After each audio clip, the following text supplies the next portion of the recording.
Bom dia, família, graça e paz, tudo bem? Finalizando a nossa semana de devocional. Bom dia, família. Estamos aqui, Josué capítulo 7, falando sobre esse tempo de recalcular a rota, ok? E eu sei que eu falei de tantas coisas, né? São profundas, né? O nosso tempo aqui, a ideia é que ele não seja muito alongado, mas são profundas demais, né? Então, eu te aconselho você a rever de novo o material, medita nisso, para que o Espírito traga revelação para você, porque isso é de extrema importância, está ligado com o nosso crescimento, está ligado com nós possuirmos a terra prometida. Então, chegamos ao final da história aqui de Acã, que está lá em Josué capítulo 7, versículo 24. Então Josué e todo Israel com ele pegaram Acã, filho de Zera, a prata, a capa, a barra de ouro, os filhos e as filhas dele, os seus bois, os seus jumentos, as suas ovelhas, a sua tenda e tudo o que ele tinha, e os levaram para o vale de Acor. Josué disse a Acã: por que você trouxe essa calamidade sobre nós? O Senhor hoje trará calamidade sobre você. E todo Israel o apedrejou, e depois de apedrejá-los ainda os queimou. E levantaram sobre ele um montão de pedras, que permanece até o dia de hoje. Assim o Senhor apagou o furor da sua ira. Por isso aquele lugar se chama Vale de Acor até o dia de hoje. Irmãos, lembra que eu falei para os irmãos, em algum momento, algum dia dos últimos vídeos, que a ideia não é usar literalmente isso aqui, é uma questão de analogia, né? Estamos usando aqui o livro de Josué para trazer essa analogia no aspecto de nós possuirmos a terra prometida, que é esse lugar, né, de plenitude em Deus. Tá? E o que acontece aqui com Acã, obviamente isso aqui tudo aponta para a obra de Cristo, né?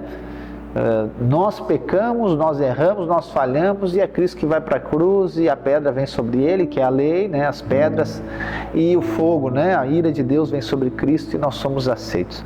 Mas aqui você precisa de entender que o que acontece com Acã, eu estou falando do que acontece com nós internamente, ou seja, o nosso pecado, né? Não é que Deus vai agora nos apedrejar e vai nos queimar, não.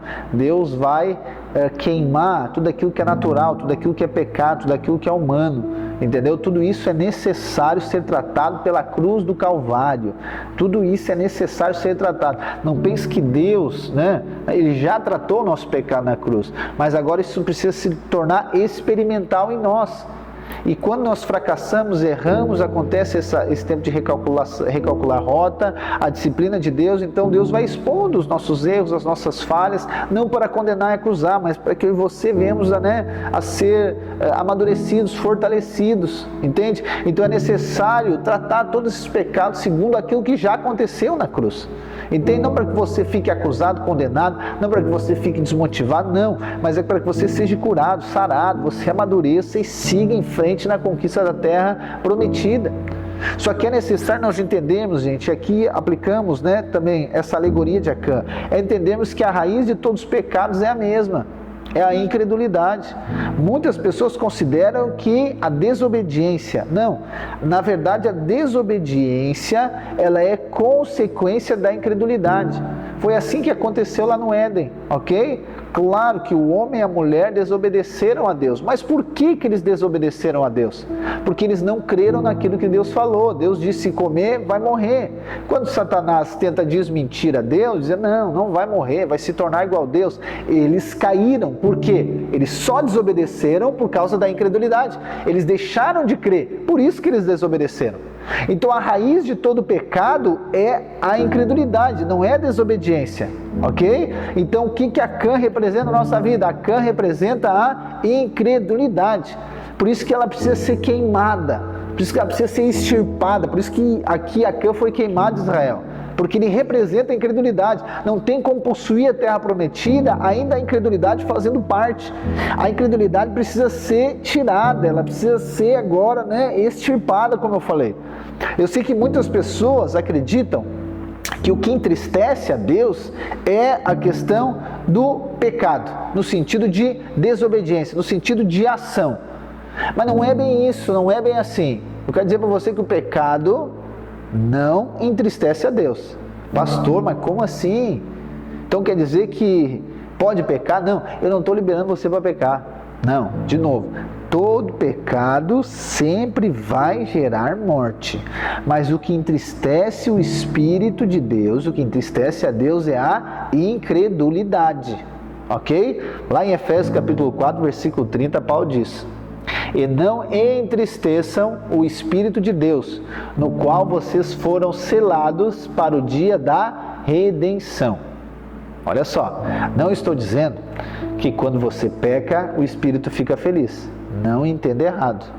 Mas eu estou dizendo que quando você não crê, o Espírito Santo é ofendido. Olha só que poderoso isso. O Espírito Santo é uma pessoa, né? Eu não vou agora abrir os textos com você para mostrar, né? Mas o apóstolo Pedro diz que ele, né, por exemplo, tem ciúme de nós. Olha só, né? Então não é um ciúme igual ao nosso, mas essa é outra pregação, em outro momento eu vou falar. Mas enfim, então, ofender, é isso que o texto está dizendo. Não entristeçam, o que Paulo está dizendo? Não ofendam o Espírito Santo. Não ofendam o Espírito Santo. Tem muitas pessoas, né, são preocupadas com aquele pecado que diz, o pecado que não tem perdão, que é o de blasfêmia ao Espírito Santo. Só que se você crê em Cristo, você nasceu de novo, fique tranquilo, você não tem como pecar dessa maneira. Mas algo que eu e você podemos fazer é isso, nós podemos ofender o Espírito de Deus. Pastor, mas como que eu ofendo o Espírito de Deus? Se não é, então é quando eu peco, não. Sabe quando você entristece, você ofende o Espírito de Deus? É quando você não crê na obra de Cristo. Por quê? O Espírito de Deus, ele sempre vai estar honrando aquilo que Cristo fez. A trindade é essa, né? É o Pai envia o Filho. O Filho honra o Pai. O Filho volta para o Pai, envia o Espírito. Então, há um ambiente de unidade, há um ambiente de honra mútua aqui, no Pai, no Filho e no Espírito. Então, quando nós ofendemos o Espírito, é quando nós não cremos na obra de Cristo. Então, olha só, não é sobre o pecado, é sobre não crer no perdão de Deus. Quando que alguém ofende ao Espírito de Deus? Quando ele não crê no perdão de Deus que foi nos dado na cruz do Calvário. Então, na verdade, é sobre o quê? É sobre a incredulidade, gente. Não é sobre a atitude, é sobre a incredulidade. Então, o fato de recalcular a rota da disciplina de Deus, do processo de santificação, da sonda do Espírito é o que? É para remover a incredulidade dentro de nós. É obviamente que a incredulidade, ela vai ser expressa e manifesta de diversas maneiras. É só você ler lá, tanto em Gálatas, quanto continuar lendo o texto de Efésios 4:30, 31. Você vai ver em Efésios, Colossenses, Filipenses, Gálatas. Em Gálatas, Paulo diz as obras da carne. Só que a base de toda obra da carne é a incredulidade, gente. O resto é tudo expressão de incredulidade. Então Deus não quer tratar o fruto simplesmente, entendeu? Deus quer tratar na raiz, Ele não quer tratar o pecado. Ah, porque você é irado. Paulo diz, nós não devemos irar. Não devemos. Paulo está dizendo que eu e você não devemos agora entristecer o Espírito. Nós não devemos ser irados.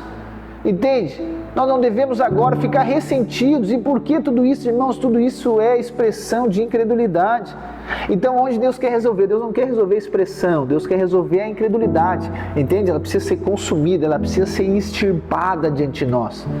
Então, eu e você não devemos entristecer o Espírito, nós devemos crer no perdão de Deus, crer na disciplina de Deus, que nós somos amados, por isso que Ele está nos disciplinando. Nós precisamos de crer que Ele está nos moldando, que Ele está nos levando a recalcular essa rota para continuarmos avançando e toda incredulidade vai ser tirada diante de nós.